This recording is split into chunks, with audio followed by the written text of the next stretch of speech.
premio dedicato a Rolando Segalin da suo figlio Luca, quest'anno è diventato regionale. Le prime due edizioni si sono dedicate a promuovere l'artigianalità dei giovani sotto i 45 anni che lavorano nella città di Venezia. Quest'anno invece è stato dedicato a tutte le imprese artigiane under 45 della regione Veneto.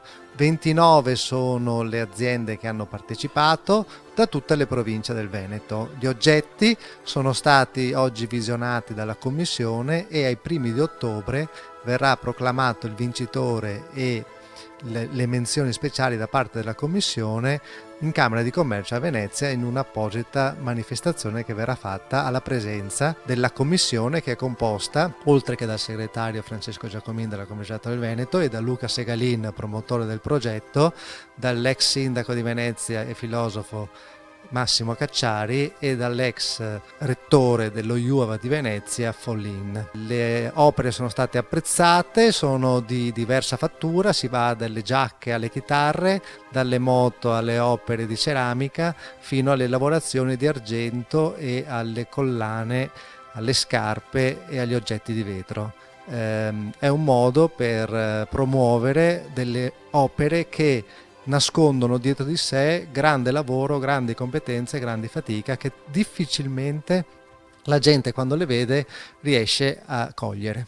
Beh, non tanto una competizione quanto l'opportunità soprattutto per dei giovani artigiani di mostrare le loro cose a un pubblico ampio in una sede prestigiosa come Venezia, come la Camera di Commercio di Venezia, e quindi valorizzare il loro lavoro, la loro fatica. Ecco, questo è il senso, non tanto la gara, quanto questa possibilità che in una situazione così difficile per un giovane artigiano può essere anche un'opportunità di un certo prestigio, di un certo valore.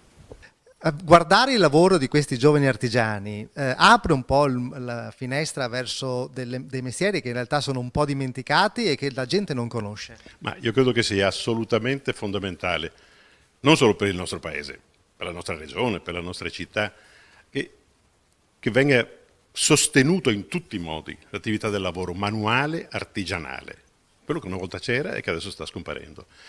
Sembra che stia scomparendo, in realtà ci sono molti che con una fatica estrema sotto traccia lavorano.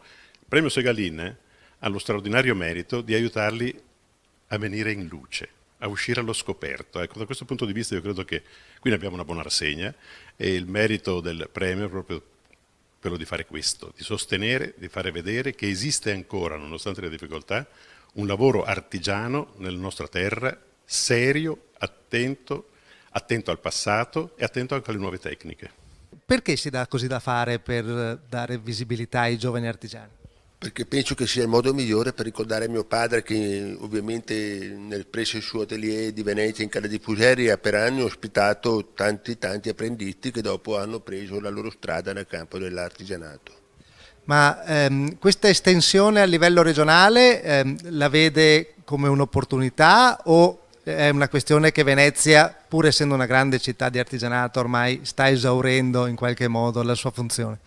Ma no, direi che l'estensione a livello regionale sta perché l'arte deve essere comunque, l'artigianato deve essere comunque valorizzato e diffuso la conoscenza sulla maggior parte del territorio possibile.